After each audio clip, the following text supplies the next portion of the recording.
Hello, Metro Pakits. Wala pang upload. Ito lang. Kaso walang issue. Walang gusto sumagot eh. Papasalamat na lang ako kay Sir Joel Salcedo.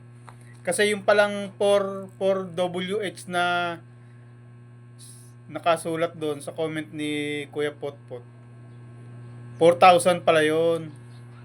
Sir Joel, salamat. Tsaka si GML, ayan, 4,000 na raw yun. GML. GML. GML. Ayun, 4,000 din daw. Thank you mga tropa kits ha. Nibigyan nyo ako ng info. At tapos, si Kuya Potpot naman, naka-monitor din sa akin, nag-comment din siya ngayon. Yung sa huling upload ko na sabi niya na magpa-monetize din nga daw ako. Ngayon, ang comment niya, magpa-monetize lang daw ako. Magpa-monetize daw muna ako. Gustong gusto sumagot, naka-monitor sa akin, si Kuya Potpot. Kuya Potpot, naka-monitor ka naman. Sabi mo sa akin, wala, hindi ka na nga nagko-comment. Ang sabi mo lang doon ay, magpa-monetize muna ako. Wala. Matagal tayo Matagal tayo magkakabalitaktakan yan. Wala hindi nyo kaya issue ang gagawin natin. Sa labing dalawang inamon ko na yon na sa issue lang kami. Kasi lumabas kayo Sumagot kayo ang gagawin natin, ayaw nyo sagutin yung issue. Siguro, hindi nyo kaya talaga. Kasi kung kaya nyo, kasi views din to Content din to Pwede naman sagutin Ang kaso, sigurado, hindi nyo kaya. Hindi nyo kaya sagutin yung issue, no? Ikaw, Red Sign, wala na. Hindi ka rin sumasagot. May nag-comment dito na sabi, ayaw na lang daw ako patulan ng kalingap. Ngayon pa kayo hindi papatula, kayo pa. Kayo hindi papatol? Naku po, for the views kayo? Hindi papatol. Hindi nyo lang kamo kaya. Bakit nung una pumatol nga kayo, 4 yung hinamon ko. Pero 12 ang lumabas. Tapos ngayon sasabihin nyo ayaw patulan. Ayaw nyo pumatol kasi hindi nyo kaya issue. Tapos sabi nyo tapang-tapangan lang ako. May nag-comment dito, tapang-tapangan daw ako. May nag-comment pa rito. Ang hirap basahin ng pangalan. Janela asan daw yung talino ko? May bagbasa raw. Hirap ako. Ano kasi, naghahabol ako sa oras kasi 15 minutes nga lang ako. Kaya, ang pagbasa ko, medyo sumasablay. Tapos maliliit pa yung letra. Alam nyo naman ako, senior na. At saka nag-aaral ako, napakatagal na panahon na nun. Hindi na rin ako nagbabasa kasi, kaya hindi na yung skills ko sa pagbabasa ng English, kahit Tagalog. Kasi yung bibig ko, kumbaga sa walang practice sa kuda-kuda. Dito lang ako nagkukuda ulit sa social media. Mag-isa lang naman ako dito, nanahe. Hindi naman ako speaker sa kung saan sang handaan o sa mga piyestahan. Kaya yung dila natin medyo mabaloktot. Naipaliwanag ko na sa'yo, no? Pero hindi nangangahulugan na hirap kang magbasa, hindi ka na matalino. Kasi hinahanap niya kung saan banda raw ako matalino. Sabi ko raw, matalino ako hinahanap niya kung saan banda. Bakit ang katalinuhan ba nakukuha sa pagbasa? Merong magaling magbasa, pero hindi naman matalino. Di ba? Matatas magbasa, pero magaling magsalta, pero pagkadating sa academic, bagsak din. Kita nyo nga mga doktor, di ba matatalino yan, doktor nga pero hindi marunong magsulat.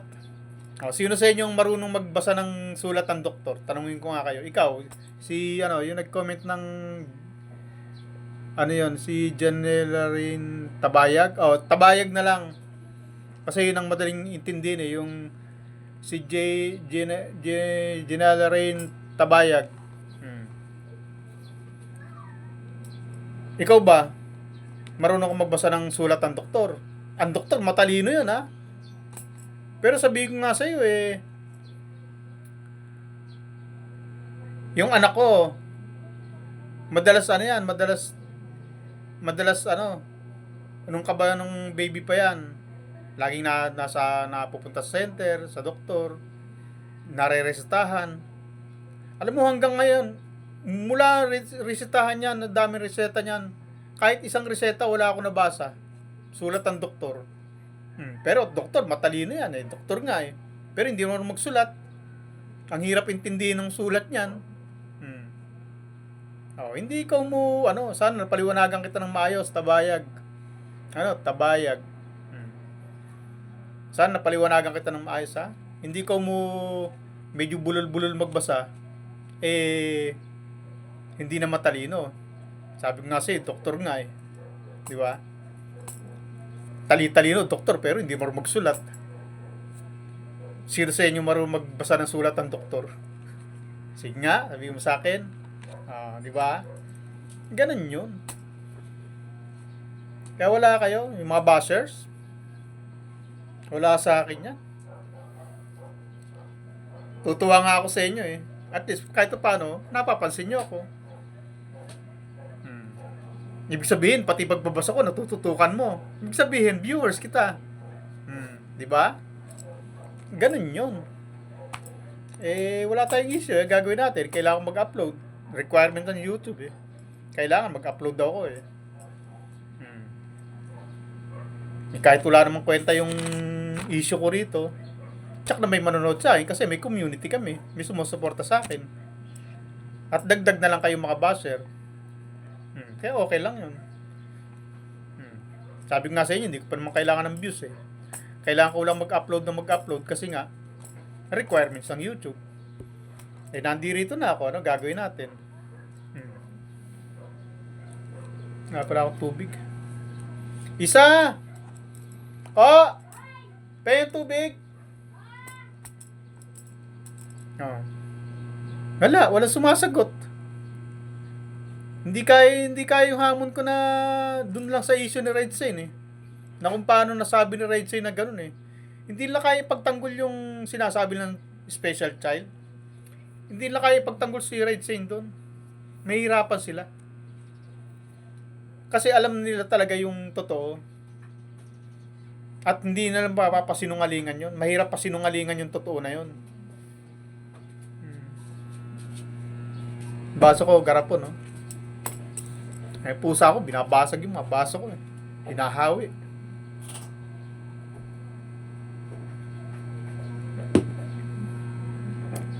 Pero, mas mahal to.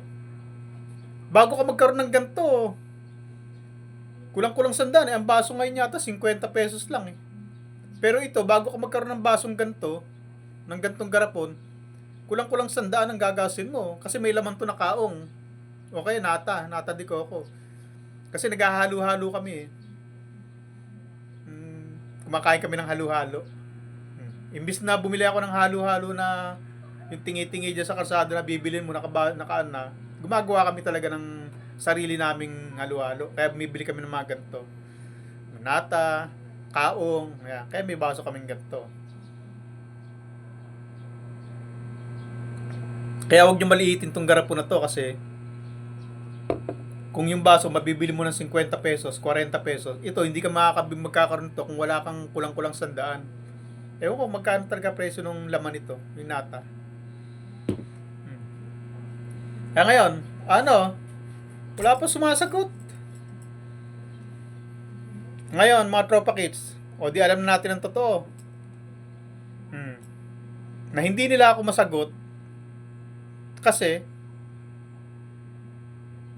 alam nila na si Reyna ay hindi special child. Kaya mo, hirap sila sagutin. Kasi kung alam nila sagutin to, yung tungkol sa sinabi ni Red Say na special child si Reyna, baka hindi lang 12 to. Baka lundagan lahat yan. Baka maging 50 pirasong reactor ang lulusob sa akin dito. Kasi pinangalanan ko yung 12 eh. Eh kung alam nila sagutin yung tungkol sa sakit ni Reyna, abay mag-uuna-unahan yan. For the views yan eh. Content din yan eh. Oh, pero walang gustong ano. May mga nagpaparinig tulad ni Kanor. Malapit na raw mapuno sa loob. Tapos, ano daw? Sabi ni Mang Busilak, malapit na raw, sabi daw ni Kanor, malapit na raw mapuno sa loob. Tapos, inumpisan ko raw, siya ang tatapos. Tapos, ano pa ba yun? Hindi na raw ako sisikatan ng araw. At isang bala lang daw ako.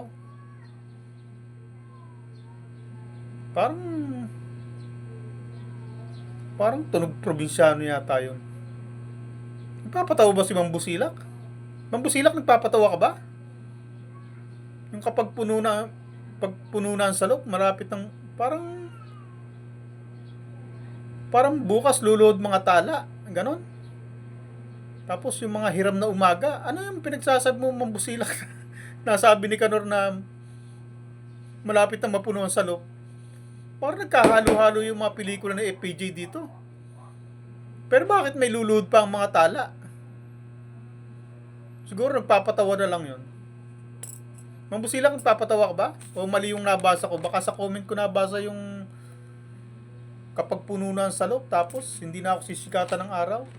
Inumpisan mo, tatapusin ko. Tapos, napasama yung bukas, luluhod mga tala. Ano yun? Magulo talaga sa social media. Sa totoo lang. Kaya hindi ko pinangarap to eh. Kaya lang kagagawa ni Kanor.